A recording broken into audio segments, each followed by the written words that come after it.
Hello students, स्वागत है आपका आईसीटी वर्चुअल क्लासेस में। मैं हूं कविता, आपकी बायो टीचर। उम्मीद करती हूं आप सभी अच्छे होंगे और स्वस्थ होंगे। सो क्लास कंटिन्यू करेंगे अपना चैप्टर जिसमें हम बात कर रहे हैं मॉलिक्यूलर बेसिस ऑफ इनहेरिटेंस। तो यहाँ पर इस चैप्टर में हमने काफ़ी टॉपिक कवर कर लिए हैं। प्रीवियस लेक्चर में हमने यहाँ पे बात की है कि डीएनए ही हमारा जेनेटिक मटीरियल है। इसका हमारे पास एक प्रूफ आता है, ठीक है, जिसमें आपने एक्सपेरिमेंट पढ़ा है।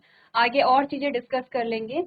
तो देखिए, अभी तक हमने जो हमारा रिसेंट जो आपने एक्सपेरिमेंट पढ़ा था जिसमें आपने कहा था कि डीएनए ही हमारा जेनेटिक मटेरियल है, वो प्रूफ होता है यहाँ पर इस एक्सपेरिमेंट से जिसे हार्शे और चेज ने किया था। ठीक है, अब यहाँ पर हमने एक्सपेरिमेंट को पूरा पढ़ा है। एक बार रिवाइज कर लेते हैं जल्दी से कि हमने क्या क्या चीजें यहाँ पे डिस्कस की हैं। चलिए जल्दी से रिवाइज कर लेते हैं। सबसे पहले तो हार्शे और चेज ने अपने एक्सपेरिमेंट के लिए क्या क्या चीजें ली थी। ये है एक वायरस जिसे एक्सपेरिमेंट के लिए लिया गया था। ये है एक बैक्टीरियल सेल, ठीक है। चलिए, यहाँ पर हमने दो चीजें ली हैं। इस वायरस का जो नाम है वो है बैक्टीरियोफाज। आपको यहाँ पर जो नाम बैक्टीरिया का मिला है वो है बैक्टीरियोफाज।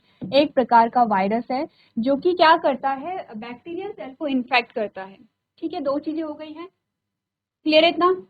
दूसरी है बैक्टीरिया सेल, जिसमें हमने देखना है कि यहाँ पर ट्रांसफर किया हुआ है वायरस से कुछ तो ट्रांसफर होता है बैक्टीरियल सेल में, और वो जेनेटिक मटेरियल ही होता है। हमें देखना यही है कि जेनेटिक मटेरियल यहाँ पे क्या है, डीएनए है या प्रोटीन है या कोई और चीज है। अब हमने क्या किया, यहाँ पर हमने कहा कि आप जानते हैं कि जो अगर हम डीएनए की बात करें तो फॉस्फोरस डीएनए का पार्ट होता है। हमने यही बात की थी क्योंकि चैप्टर ही हमारा वो चल रहा है। डीएनए का डिटेल स्ट्रक्चर आपने पढ़ा था और आपने कहा था कि यहाँ पर जो फॉस्फोरस है वो क्या है, यहाँ पे डीएनए का पार्ट है। ठीक है, फॉस्फेट ग्रुप आपने देखा था वहां पर किस प्रकार से अटैच हुआ था। आपने कहा था अगर पेंटोस शुगर है,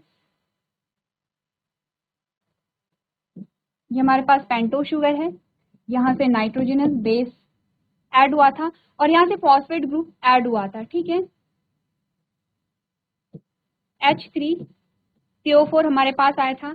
अब हमने कहा कि यहाँ पर जो कार्बन नंबर 5 है, वहां से जब फॉस्फोरिक एसिड जब क्या करेगा, बॉन्ड बनाता है, तो एक वाटर का मॉलिक्यूल निकल जाएगा और यहाँ पे क्या है, फॉस्फेट जो ग्रुप है वो ऐड हो जाएगा। तो हमने क्या समझा कि यहाँ पर जो फॉस्फोरस है वो डीएनए का पार्ट है। सेकेंड चीज हमने कहा कि जो सल्फर है वो प्रोटीन का पार्ट होता है, यानी कि फॉस्फोरस डीएनए को बनाएगा और सल्फर बनाएगा प्रोटीन को। इतनी बातें क्लियर है। अब हमने क्या की, यहाँ पे हमने कहा हमने यहाँ पर रेडियो एक्टिव सल्फर और रेडियो एक्टिव फॉस्फोरस को यहाँ पे क्या किया, मीडियम इस प्रकार के तैयार किए। हमने क्या किया, कुछ वायरस को रेडियोधर्मी फॉस्फोरस वाले मीडियम पर और कुछ अन्य को सल्फर युक्त रेडियोधर्मी मीडियम पर हमने विकसित किया। हमने दो मीडियम बनाए हैं, दो मीडियम हमने बनाए। एक में था रेडियो एक्टिव सल्फर और एक में था रेडियो एक्टिव फॉस्फोरस। हमने कहा जहां पर आपको रेडियो एक्टिव सल्फर मिलेगा वहां पर आपको हम कह सकते हैं, क्योंकि यहाँ पे रेडियो एक्टिव सल्फर था इसीलिए आपको यहाँ पर रेडियो एक्टिव प्रोटीन मिलेगा, लेकिन रेडियो एक्टिव डीएनए नहीं मिलेगा क्योंकि सिर्फ सल्फर यहाँ पे रेडियो एक्टिव है, क्योंकि सल्फर प्रोटीन को बनाएगा। अगर सल्फर ही रेडियो एक्टिव है तो हमने कहा प्रोटीन भी रेडियो एक्टिव होगा।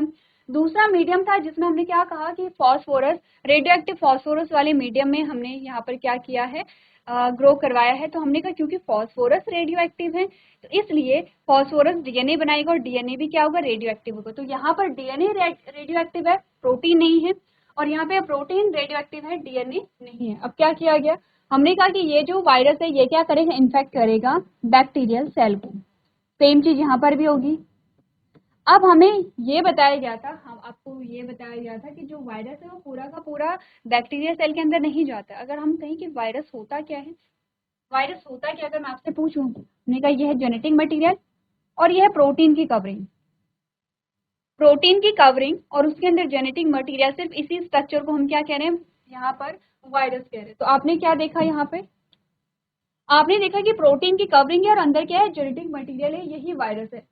अब वायरस क्या करेगा, पूरा का पूरा वायरस बैक्टीरियल सेल के अंदर इंसर्ट नहीं होगा, सिर्फ जेनेटिक मटेरियल यहाँ पे इंसर्ट होता है। इट मीन्स कि प्रोटीन की कवरिंग यहाँ पे इंसर्ट नहीं होगी। तो हमने कहा जब इस वायरस ने बैक्टीरियल सेल को इन्फेक्ट किया तो इसने सिर्फ अपना डीएनए यहाँ पे ट्रांसफर किया है, अभी डीएनए नहीं कहेंगे, इसने सिर्फ अपना जेनेटिक मटेरियल अंदर डाला है इस सेल के अंदर।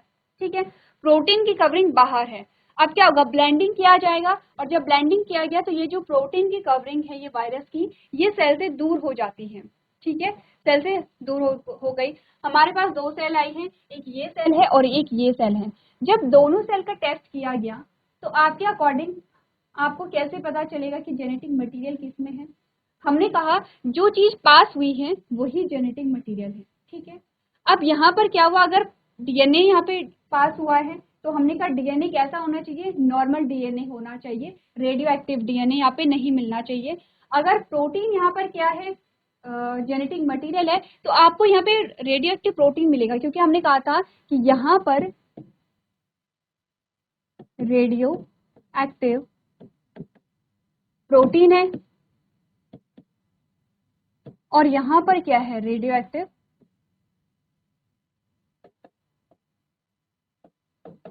डीएनए है। ठीक है, दो चीजें हैं यहाँ पर। अब हमने कहा जो रेडियो एक्टिव प्रोटीन यहाँ पे, क्योंकि रेडियो एक्टिव प्रोटीन है इस वायरस में, अगर प्रोटीन जेनेटिक मटेरियल होगा तो इस सेल के अंदर हमें रेडियो एक्टिव प्रोटीन मिलना चाहिए। ठीक है, और अगर यहाँ पर डीएनए जेनेटिक मटेरियल है तो रेडियो एक्टिव डीएनए हमें नहीं मिलेगा, क्योंकि यहाँ पे डीएनए रेडियो एक्टिव था ही नहीं। अगर इस वाले सीन में अगर सेम वही चीज है, अगर प्रोटीन यहाँ पे रेडियो एक्टिव, अगर प्रोटीन यहाँ पे जेनेटिक मटेरियल है तो आपको यहाँ पे नॉर्मल प्रोटीन मिलेगा, और अगर डीएनए जेनेटिक मटेरियल है तो आपको यहाँ पे रेडियो एक्टिव क्या मिलेगा, डीएनए मिलेगा। तो देखिए दो चीजें हमारे पास हो सकती हैं। एक सिनारियो, अगर प्रोटीन जेनेटिक मटेरियल है, इस वाले केस में ये सारी चीजें हटा देते हैं ताकि कंफ्यूजन ना हो। दो चीजें हो सकती हैं, अगर रेडियो एक्टिव, अगर यहाँ पर रेडियो एक्टिव प्रोटीन मिलता है, इट मीन्स कि यहाँ पर जो जेनेटिक मटेरियल है वो क्या होगा, यहाँ पे हमने कहा प्रोटीन होगा। अब यहाँ पर अगर रेडियो एक्टिव प्रोटीन नहीं मिला, अगर हमें नॉर्मल प्रोटीन मिला तो, और दो चीजें हो सकती है, एक तो ये चीजें होगी या फिर हमने कहा नॉर्मल डीएनए। अगर रेडियो एक्टिव प्रोटीन मिला इट मीन्स कि प्रोटीन जेनेटिक मटेरियल है, अगर हमें नॉर्मल डीएनए मिला तो इट मीन्स कि डीएनए यहाँ पे जेनेटिक मटेरियल है। इस वाले केस में क्या हो सकता है, अगर प्रोटीन जेनेटिक मटेरियल है तो हमें कैसा प्रोटीन मिलेगा, नॉर्मल प्रोटीन मिलेगा, क्योंकि यहाँ पे हमने कहा, क्योंकि यहाँ पे रेडियो एक्टिव सल्फर नहीं था, नॉर्मल प्रोटीन था। अगर जेनेटिक मटेरियल प्रोटीन है तो हमें नॉर्मल प्रोटीन मिलेगा, और अगर यहाँ पर डीएनए जेनेटिक मटेरियल है तो हमें रेडियो एक्टिव डीएनए मिलेगा। ठीक है, क्लियर है अपना? ऐसा नहीं कि दोनों चीजें होंगी, दोनों में से एक चीज होगी और वही हमें बताएगा कि यहाँ पे जेनेटिक मटेरियल क्या है। हमने यहाँ पर देखा, जब इस सेल को टेस्ट किया गया तो हमने देखा कि यहाँ पर हमें किसी भी प्रकार का रेडियो एक्टिव प्रोटीन नहीं मिला, हमें सिर्फ यहाँ पे नॉर्मल डीएनए था यहाँ पे, यानी कि रेडियो एक्टिव जो कोई भी सब्सटेंस यहाँ पे नहीं था, कोई भी पदार्थ ऐसा नहीं था जो रेडियो एक्टिव हो। जबकि अगर प्रोटीन जेनेटिक मटेरियल होता तो प्रोटीन यहाँ पे अंदर जाता, यहाँ से प्रोटीन अंदर जाता और आपको रेडियो एक्टिव प्रोटीन मिलता, लेकिन रेडियो एक्टिव कोई भी सब्सटेंस नहीं मिला। जब इस सेल को देखा गया तो देखा गया यहाँ पर प्रोटीन नहीं थी बल्कि रेडियो एक्टिव डीएनए हमें मिला है। तो क्योंकि यहाँ पर रेडियो एक्टिव डीएनए था इसीलिए अंदर सेल के अंदर रेडियो एक्टिव डीएनए मिला, क्योंकि यहाँ पर नॉर्मल प्रोटीन था, रेडियो एक्टिव प्रोटीन नहीं था, इसीलिए आपको नॉर्मल प्रोटीन मिला। इससे हमने यहाँ पर ये सिद्ध होता है कि डीएनए ही क्या है, जेनेटिक मटेरियल है। अब ध्यान रखिए, आपने ट्रांसफॉर्मिंग प्रिंसिपल पढ़ा था, biochemical nature of transforming principle आपने पढ़ा है, ये सारी चीजें आपने पढ़ी हैं।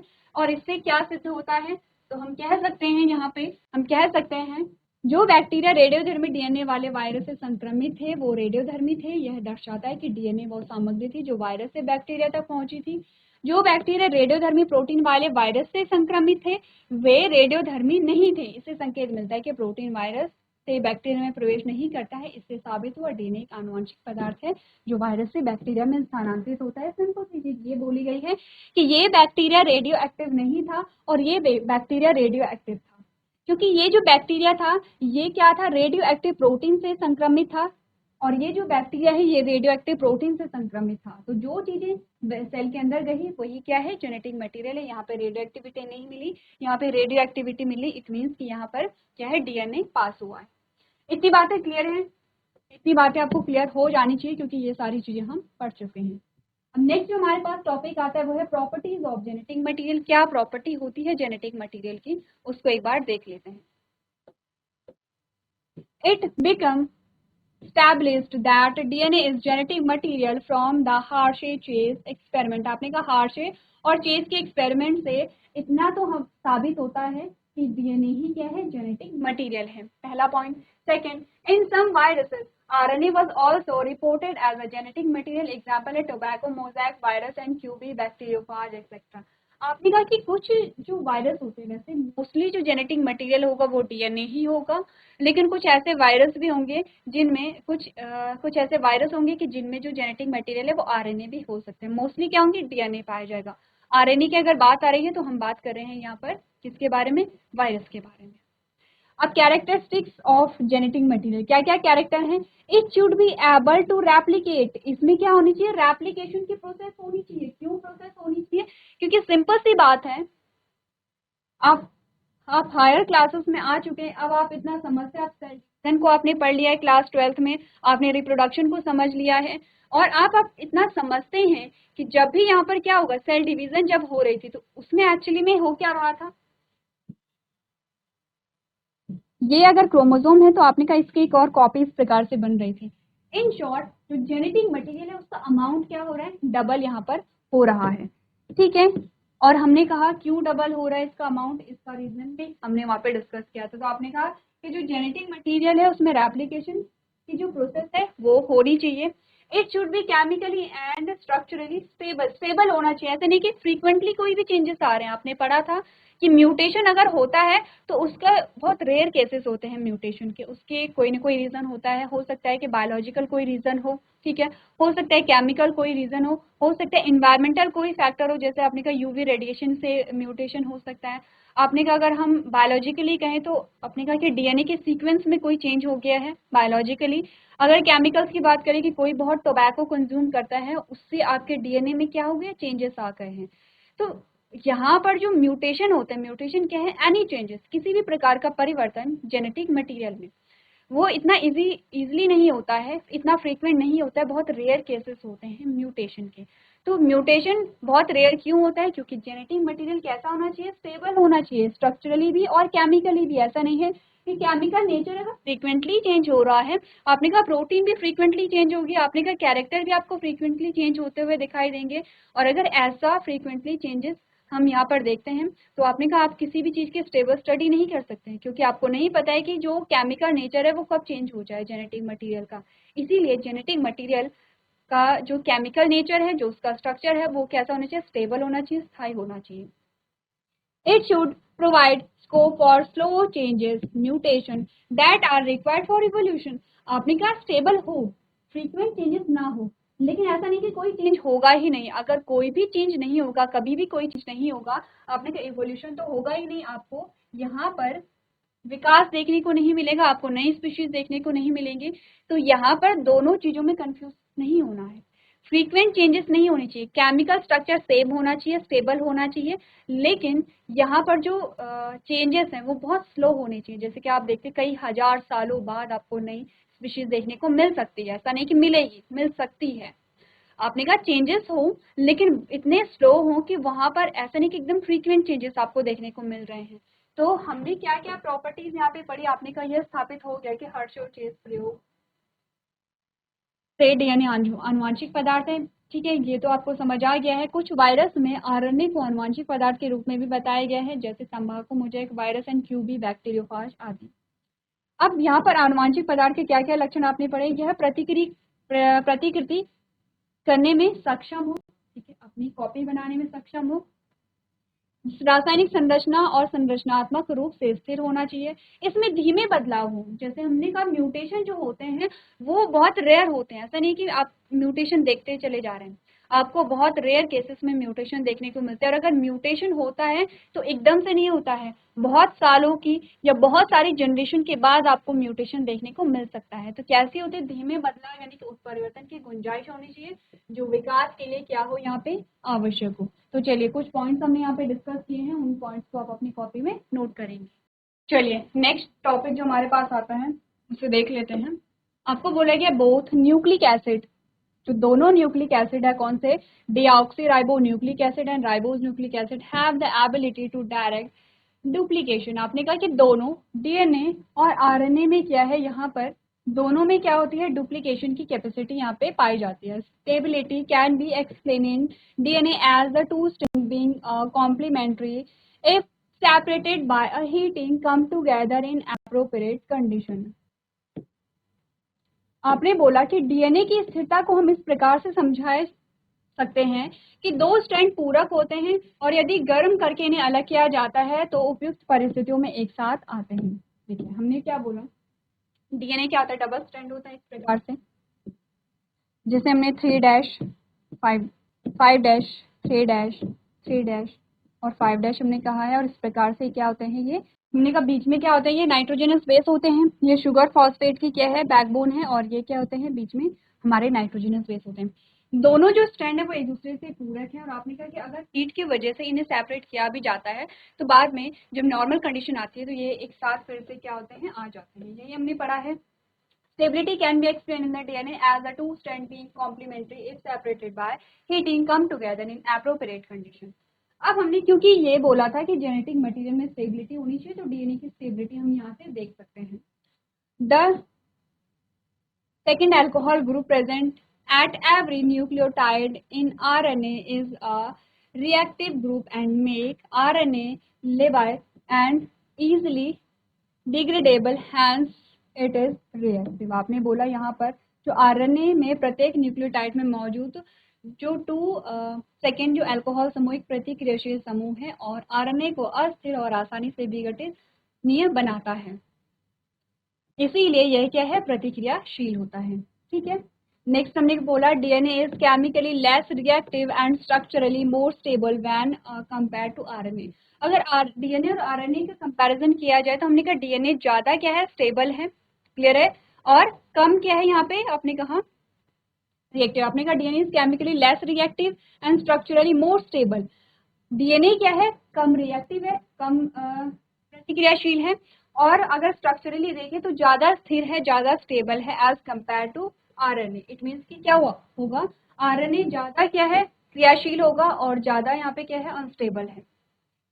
Thymine also confirm additional stability to DNA. आपने कहा क्योंकि थाइमिन और यूरेसिल दोनों में डिफरेंस होता है, यूरेसिल किस में होगा, आरएनए में है, तो थाइमिन डीएनए में। आपने कहा जो थाइमिन है वो डीएनए की स्टेबिलिटी को और ज्यादा कंफर्म यहाँ पर करता है। सो among the two nucleic acid the DNA is predominant genetic material. अब आपको बताया गया है यहाँ पर, क्योंकि हमने क्या बोला था फीचर्स में, सबसे पहले हमने स्टेबिलिटी की बात की थी कि जो जेनेटिक मटेरियल है वो स्टेबल होना चाहिए। हमने कहा कि यहाँ पर क्या है, डीएनए ज्यादा स्टेबल है, आरएनए की तुलना में डीएनए रासायनिक रूप से कम प्रतिक्रियाशील है और संरचनात्मक रूप से अधिक स्थिर है। थाइमिन डीएनए को अतिरिक्त स्थिरता भी प्रदान करता है, इसीलिए दो न्यूक्लिक एसिड के बीच डीएनए एक प्रमुख आनुवंशिक पदार्थ है। हमने कहा अगर दोनों का कंपैरिजन हम करें तो ज्यादा स्टेबल क्या है, यहाँ पे डीएनए है, इसीलिए हम यहाँ पर मोस्टली जो ऑर्गेनिज्म होते हैं उनमें जो जेनेटिक मटेरियल पाया जाता है वो यहाँ पे डीएनए होगा। चलिए हर एक पॉइंट्स को यहाँ पे पढ़िए और उन्हें अपनी कॉपी में नोट कीजिए। यहाँ पर आप बात क्या करें, हेडिंग समझ रहे, आप हेडिंग आप पढ़ रहे हैं कि क्या क्या फीचर्स होते हैं जेनेटिक मटीरियल के। चलिए नेक्स्ट हमारे पास कुछ और कैरेक्टरिस्टिक्स आते हैं, उन्हें देखते हैं। आपने कहा both RNA and DNA are able to mutate. आपने कहा कि यहाँ पर दोनों आरएनए और डीएनए में उत्परिवर्तन करने की क्या होती है, क्षमता होती है। Viruses having RNA genome and having a shorter life span mutate and evolve faster. आपने कहा आरएनए जीनोम वाले जो कम जीवन काल वाले वायरस तेजी से उत्परिवर्तित और विकसित यहाँ पर होते हैं। यानी कि इनमें क्या होती है, आपने कहा कि इसकी जो माइक्रोब्स होते हैं, हमने कहा वैसिबल में मल्टीप्लाई करने की जो कैपेसिटी होती है वो यहाँ पे ज्यादा पाई जाती है। DNA is depend on RNA for protein synthesis. क्या बोला हमने कि जो डीएनए है वो क्या होगा, आरएनए पे डिपेंड रहता है प्रोटीन के फॉर्मेशन के लिए। इस चीज का ये जो लाइन है ये आपने पहले पढ़ी है, क्या बोला था हमने, यह है डीएनए, डीएनए का कोई एक पार्ट जिसे हम जीन कह रहे हैं, ये कन्वर्ट होगा आरएनए में और इसी आरएनए से क्या होगा, प्रोटीन का फॉर्मेशन होगा। तो हमने क्या बोला कि यहाँ पर जो डीएनए है वो प्रोटीन संश्लेषण के लिए आरएनए पर निर्भर है निर्भर, क्योंकि जब यहाँ पे डीएनए के बाद प्रोटीन बनेगा तभी यहाँ पे क्या होगा, प्रोटीन सिंथेसिस होगी। While RNA can directly code for it, जबकि आपने क्या बोला कि आरएनए डायरेक्टली प्रोटीन की सिंथेसिस कर सकता है। The protein synthesis mechanically machinery has evolve around RNA. आपने कहा कि यहाँ पर जो प्रोटीन का फॉर्मेशन हो रहा है वो आरएनए की वजह से होगा। ठीक है, this concluded that the DNA being more stable is suitable for storage of genetic information. तो आपने क्या बोला यहाँ पर, this include that DNA being more stable is suitable for storage of genetic material, क्योंकि डीएनए ज्यादा स्टेबल है तो ये ज्यादा सुटेबल है इंफॉर्मेशन के स्टोरेज के लिए। While for transmission of genetic information RNA suitable, और अगर हम यहाँ पर बात करें ट्रांसमिशन की तो उसके लिए ज्यादा सुटेबल कौन होगा, आरएनए होगा। बेसिकली आपको आरएनए और डीएनए में यहाँ पे डिफरेंस बताया जा रहा है, क्योंकि हमने क्या बोला, जेनेटिक मटेरियल मोस्टली क्या होता है, डीएनए होता है, कुछ वायरस में आरएनए होता है। अब आरएनए और डीएनए में दोनों में से ज्यादा सुटेबल कौन है, कौन किस चीज में ज्यादा सुटेबल है, ज्यादा स्टेबिलिटी किस में है, ये सारी चीजें आपको बताई जा रही हैं। तो आपको ये जो पोर्शन आपको रीड करना है, समझना है चीजों को। कुछ हमारे पास वर्ड्स आते हैं, जैसे ट्रांसमिशन हमारे पास आता है, उसका मतलब क्या होगा, तो ये सारी चीजें आपको क्या करनी है, समझनी है। चलिए नेक्स्ट जो हमारे पास पॉइंट्स आते हैं, इसमें आपको बता रखा है यहाँ पर रेप्लिकेशन स्कीम और रेप्लिकेशन ऑफ डीएनए। हमें पढ़ना है रेप्लिकेशन स्कीम। एक बार हम रीड कर लेंगे रेप्लिकेशन स्कीम को, हम और अच्छे से समझेंगे, जिसमें हम सारे टर्मिनोलॉजी को यहाँ पे समझेंगे। पढ़ लेते हैं। Replication scheme for replication of DNA termed as a semi conservative DNA replication was proposed by Watson and Crick. ठीक है, वाटसन एंड क्रिक ने एक मॉडल दिया था। हमने कहा डीएनए की प्रतिकृति के लिए प्रतिकृति योजना, जिसे अर्ध संरक्षित डीएनए प्रतिकृति कहा जाता है, वाटसन एंड क्रिक के द्वारा प्रस्तावित किया गया था, किसमें 1953 यानी कि 1953 में। ठीक है, इनके अनुसार क्या हो जाता है, the two strand would separated and act as a template for synthesis of a few complementary strand, के दो स्ट्रैंड अलग हो जाएंगे और नए पूरक स्ट्रैंड के संश्लेषण के लिए एक टेम्पलेट के रूप में कार्य करेंगे। After application each DNA molecule would have one parental and one newly synthesized strand। प्रतिकृति के बाद प्रत्येक डीएनए अणु में एक पैतृक और एक नया संश्लेषित स्ट्रैंड होगा। ये सब चीजें हम तब समझेंगे जब हम क्या करेंगे, यहाँ पर जो डायग्राम है, यहाँ पर डायग्राम के थ्रू हम समझेंगे कि क्या यहाँ पर हो रहा है। वाटसन क्रिक का जो मॉडल है उसे डिटेल में हमें समझना है, क्योंकि हमारी क्लास का टाइम हो गया है। आपको करना है कि एक बार आप पढ़ के आएंगे और देखेंगे यहाँ पर कि क्या क्या चीजें हो रही हैं। अभी सिर्फ दो चीजों को अगर हम देखें, सबसे पहले तो क्या होता है कि दोनों स्ट्रैंड किन की बात की जा रही है, जो आरएनए के दो स्ट्रैंड हैं, दोनों स्ट्रैंड सेपरेट हो जाते हैं और एज अ टेम्पलेट काम करते हैं। तो टेम्पलेट क्या होते हैं उसके बारे में हम बात करेंगे। हमने कहा कि यहाँ पर क्या होता है, कॉम्प्लीमेंट्री स्ट्रैंड यहाँ पे क्या होते हैं उसके बारे में हम बात करेंगे। रेप्लिकेशन क्या होता है इसके बारे में हम बात करेंगे। तो सबसे पहले रेप्लिकेशन वर्ड किसे इंडिकेट करता है ये हम समझेंगे। एक बार रेप्लिकेशन स्कीम क्या होती है, इसे आप घर से पढ़ करके लेके आएंगे और इसी में आपके जो जेनेटिक मटेरियल के जो आपने कहा कि जो भी कैरेक्टर हमने पढ़े हैं वो इजी हैं। एक बार आप रीड करेंगे समझ आ जाएगा। तो रेप्लिकेशन स्कीम को हम नेक्स्ट लेक्चर में कंटिन्यू करेंगे। तो आज के सेशन में हम इतना ही करेंगे। अभी तक क्लास में बने रहने के लिए आपका धन्यवाद।